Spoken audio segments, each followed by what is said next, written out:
Brúcio, deixa eu te passar a palavra também, agradecendo a participação, desejando boa tarde.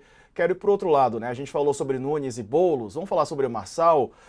Qual a força? O Bolsonaro, é claro, é um nome importante da extrema-direita, mas me parece que o Marçal está aí para testar, digamos assim, a força política, né, de transferência de votos do Jair Bolsonaro, da figura do Bolsonaro.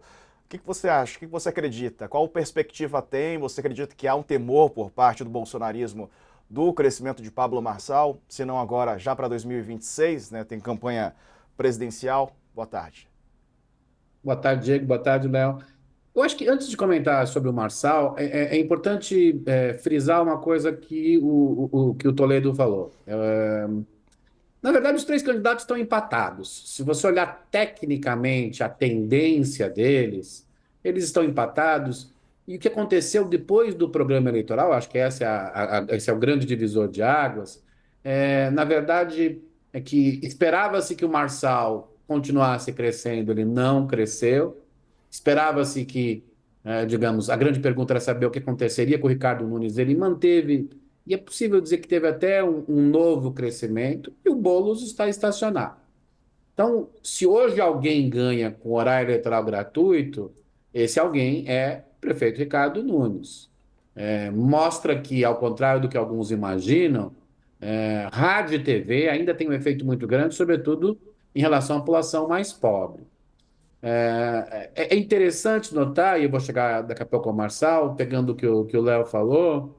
Na verdade, o Ricardo Nunes hoje deveria, se ganhar a eleição, ligar para o Bolsonaro e agradecer, e depois ligar para o Lula e agradecer. Eu vou contar qual é a brincadeira. Ele tem voto, se nós olharmos a eleição de 2022, de ambos os eleitores. Ele tem voto de eleitores que são bolsonaristas, que votaram no Bolsonaro em 2022, e 22, e ele tem voto, sobretudo entre os eleitores até 2 salários mínimos, de gente que votou no Lula em 2022.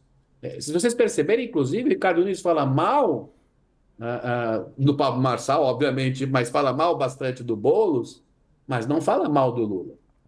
Se ele começar uma campanha a falar muito mal do Lula, seria até mais fácil o caminho do Boulos para recuperar uma parte desses votos. Mas não. Hoje a candidatura do Ricardo Nunes, mais do que bolsonarista ou lulista, é uma candidatura com duas características. Uma candidatura que ganha muito com o voto na periferia e dos mais pobres, e uma candidatura que se coloca como candidatura, digamos, capaz de evitar ou o Boulos ou o Marçal. Essa é a definição da candidatura Ricardo Nunes. Quando a gente chega para a candidatura do Marçal, se a gente olhar com cuidado as pesquisas, ele teve um grande crescimento num período aí de um mês, mas agora parou de crescer. Isso não quer dizer que ele não possa crescer mais, a gente não dá para saber ainda se é o teto dele. Nós temos ainda muito tempo de campanha. Em política, quando surge um fato novo e numa eleição tão disputada em que há um triplo empate, um fato novo pode mudar, mas a verdade é que o Marçal está sentindo três coisas importantes aí. Primeiro, o tempo de TV do Ricardo Nunes é um empecilho para o Marçal. Segundo, quanto mais ele se tornou conhecido, menos ele cresce. Na verdade, quanto mais ele se tornou conhecido, mais cresceu a sua rejeição. Então, para o Marçal, expor-se demais pode ser um problema. E terceiro, o Marçal tem dificuldade com os eleitores mais pobres. Talvez até uma parte da Faria Lima vote no Marçal, mas os eleitores mais pobres, a despeito do discurso dele de prosperidade, neste momento, é uma fotografia, a pesquisa, não gostam do Marçal. Então, eu acho que, diante disso, a grande chance do Marçal ir para o segundo turno é tentar destruir o Ricardo Nunes para tirar todo o voto bolsonarista do Ricardo Nunes. Isto é, se o Ricardo Nunes é uma soma de votos de eleitores que votaram no Lula em 2022 e de eleitores aí, quase um terço do bolsonarismo está votando no Nunes, de eleitores que votaram no Bolsonaro, a chance do Marçal é esvaziar o bolsonarismo do Ricardo Nunes. Não é fácil. Não é fácil porque uma parte do bolsonarismo está com o Ricardo Nunes, o Léo lembrou disso, graças ao governador, não ao presidente Bolsonaro. O governador, como se diz no popular, chamou na chincha, disse Este é meu candidato, o outro candidato é bandido e só tem chance de ganhar do Boulos o Ricardo Nunes e nossa tarefa como direito é ganhar do Boulos. Então, a tarefa do Marçal é esvaziar fortemente a candidatura do Ricardo Nunes, só lhe cabe isso. A tarefa do Boulos, e aí seguindo um pouco a linha também do que o Léo falou, e acho que só para completar esse cenário, Diego, a tarefa do Boulos é ainda tentar ganhar mais uma parte do eleitorado, digamos, que votou no Lula em 2022 ou que se considera petista. Vamos lembrar, na eleição de 2020, nós somamos o candidato, somamos o Boulos com a candidatura do PT na época, tinha cerca de 28%, tiveram cerca de 28% dos votos no primeiro turno. Um pouco mais do que isso dependeria, na verdade, de uma prefeitura mais frágil que nós estamos hoje. Embora a popularidade do Ricardo Nunes, se nós pensarmos em técnicas de pesquisa, esteja no limite daquilo que pode ser reeleito, se ele tivesse mais popularidade, ele não seria o Ricardo Nunes, ele seria o Eduardo Paes. Ele seria o João Campos. Ele não é o João Campos, não é o Eduardo Paes, ele é o Ricardo Nunes. Mas está ali naquele limite, e um limite, voltando ao que o Léo também falou, muito concentrado em eleitores da periferia de São Paulo, não só com o uso de orçamento, mas tem uma máquina dos vereadores que não vai pular do barco do Ricardo Nunes para o Bolsonaro, porque é uma máquina antiga em São Paulo, de 20, 30 anos. E tem um trabalho muito forte na comunidade. As pessoas podem gostar, desgostar, podem pensar o que quiserem, mas que eles têm votos. Na Zona Norte, na Zona Sul, na Zona Leste. Esse pessoal não vai pular para o barco do Marçal, não só porque tem ligações orgânicas com o prefeito Ricardo Nunes, mas sabe que se pular para o barco do Marçal, eles talvez não sejam os privilegiados num governo do Marçal. É outra coisa. Então, isso, na verdade, dificulta que o Boulos consiga um pouco além daqueles. Vamos pegar os números que o Léo citou, dos 42% que de alguma forma poderiam se identificar com Lula na cidade de São Paulo. De 28 para 42 são 14 pontos. É. O quanto, na verdade, o Boulos consegue pular para os 28? Acho que tem mais chances disso, Diego. Acho que isso é possível, não é possível. A campanha ainda tem mais metade de campanha pela frente. Mas o quanto ele consegue pular do 28 para 42 depende fundamentalmente de tirar votos do Ricardo Nunes e da sua máquina na prefeitura. Não é simples. É. Ao passo que o problema do Marçal é esvaziar todo o bolsonarismo do Ricardo Nunes. Vai ter que ter uma briga muito grande com o governador do estado. Então, esse é o cenário de hoje.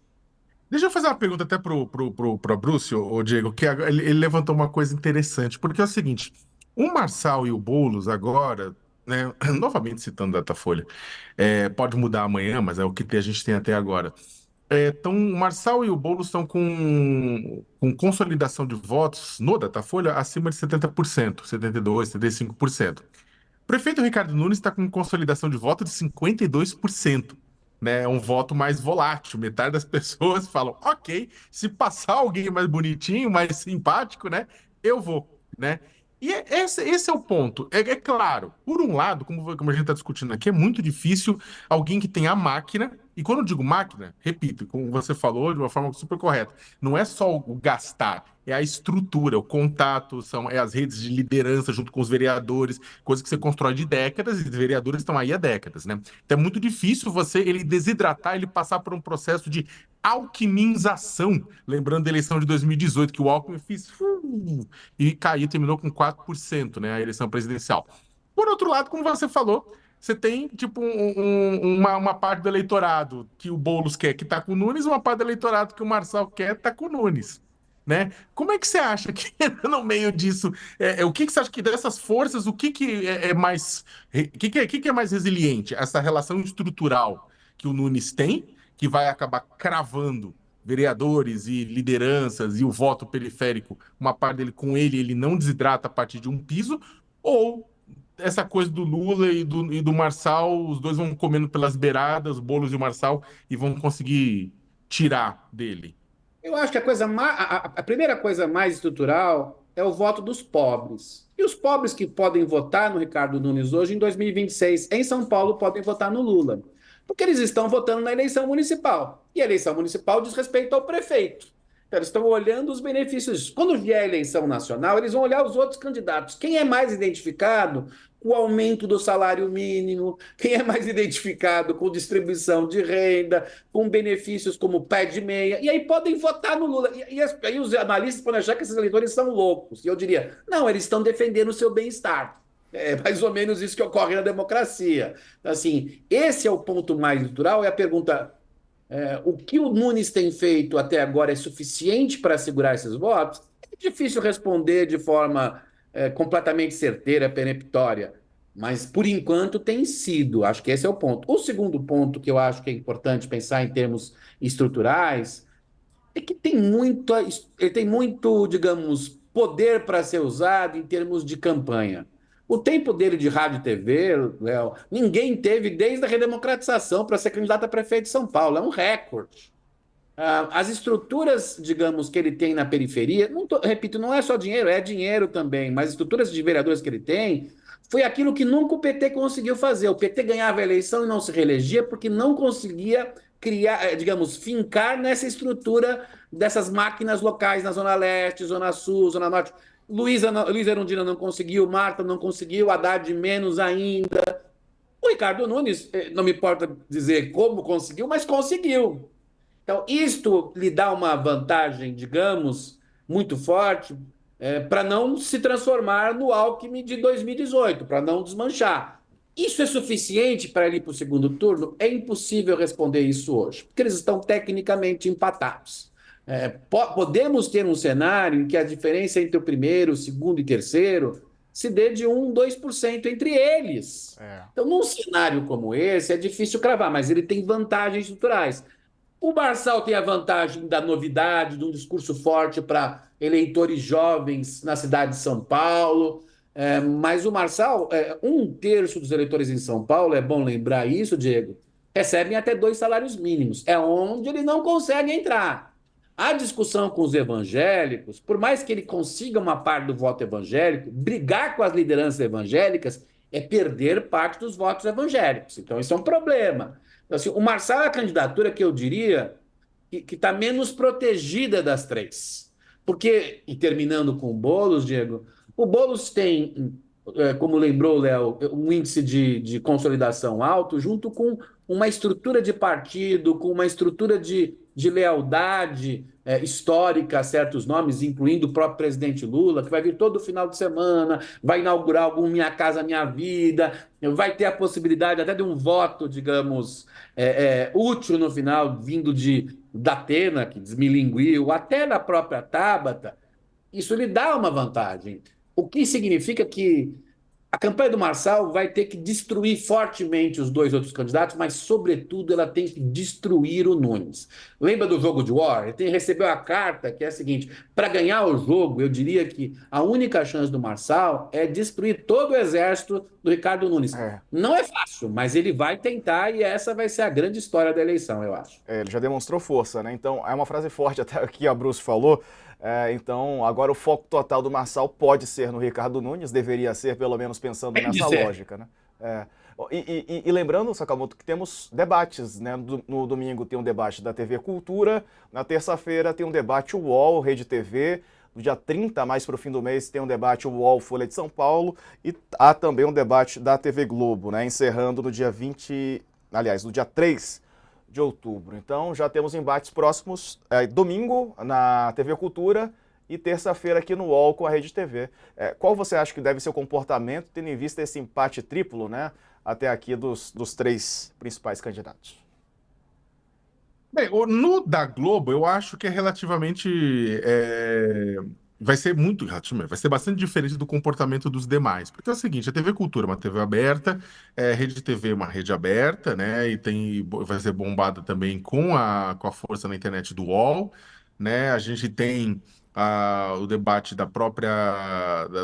E o debate da Globo, e o Folha e o UOL. Só que é o seguinte, esses três primeiros debates, eles têm uma menor visibilidade ao vivo, digamos assim. Elas são debates importantes, né? Eles são debates relevantes, eles são debates que vai ter sua visibilidade, mas é claro que você tem um canhão chamado TV, horário nobre da TV Globo lá na frente, né?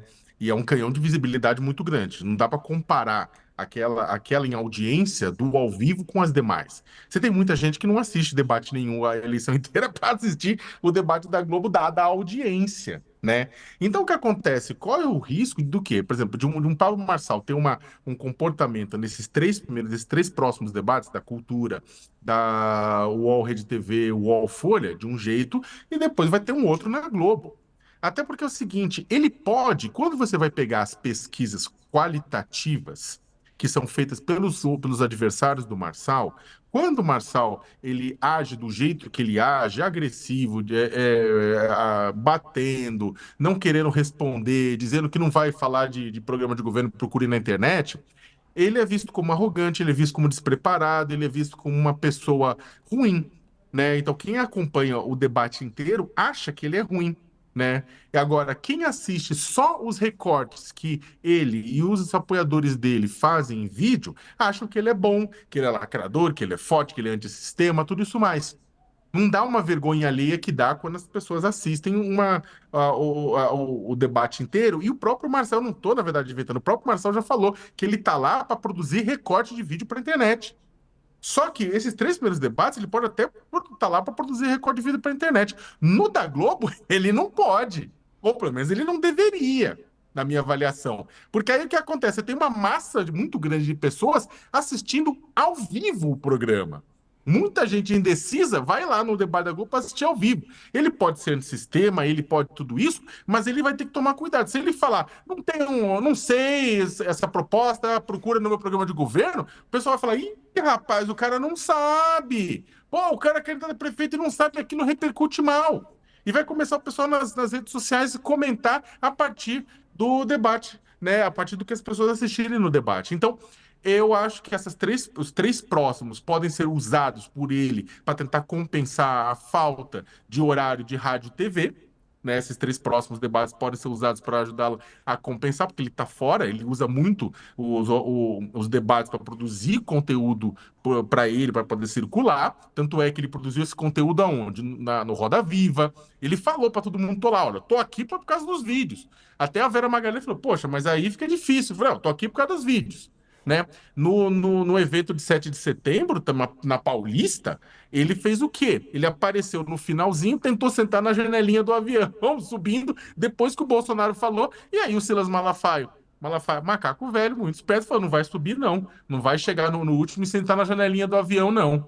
E aí ele ficou bravo, porque ele queria aquele recorte também de ser o último, de estar lá com o lado do Bolsonaro, apesar de não ter precisado falar nada, ou se manifestar, ou se comprometer contra o Alexandre de Moraes. Enfim, ele usou isso. Então ele vai usar os três debates. Mas o da Globo fica mais difícil ele usar exatamente porque o da Globo atinge uma quantidade maior de pessoas e, como a Bruce falou, atinge inclusive o pessoal das classes sociais mais baixas. E ele vai ter que também disputar de alguma forma. Só para não deixar passar batido aqui, SBT também tem debate no dia 20 de setembro e a Record no dia 28 de setembro. Então, TV Cultura 15 de setembro, agora domingo, 10 da noite. O UOL transmite com Rede TV na próxima terça-feira, dia 17, às 9h30 da manhã. O SBT 20 de setembro, sexta-feira, às 11 horas da manhã. A Record no dia 28 de setembro, um sábado, às 9 da noite. A Folha e o UOL transmitem no dia 30 de setembro, uma segunda-feira, às 10 da manhã. E a TV Globo, dia 3 de outubro, quinta-feira, às 10 horas da noite. São os próximos debates. E não muda, Diego. A minha avaliação com relação a isso continua não mudando. Por mais que a Record tenha mais audiência, o SBT tenha mais audiência, O nada horário supera. também, né, Sakamoto? O horário da O Globo, horário 10 da sacanagem, noite, né? né? O horário que tá todo aqui mundo em casa. bem Né? sacanagem. E a Globo, E né? aí é o seguinte, a Globo, na verdade, com aquele canhão. Não tô fazendo propaganda da Globo, não tô ganhando merchan da Globo, tá, gente? Tô só falando uma realidade. Ela tem mais audiência. É um fato.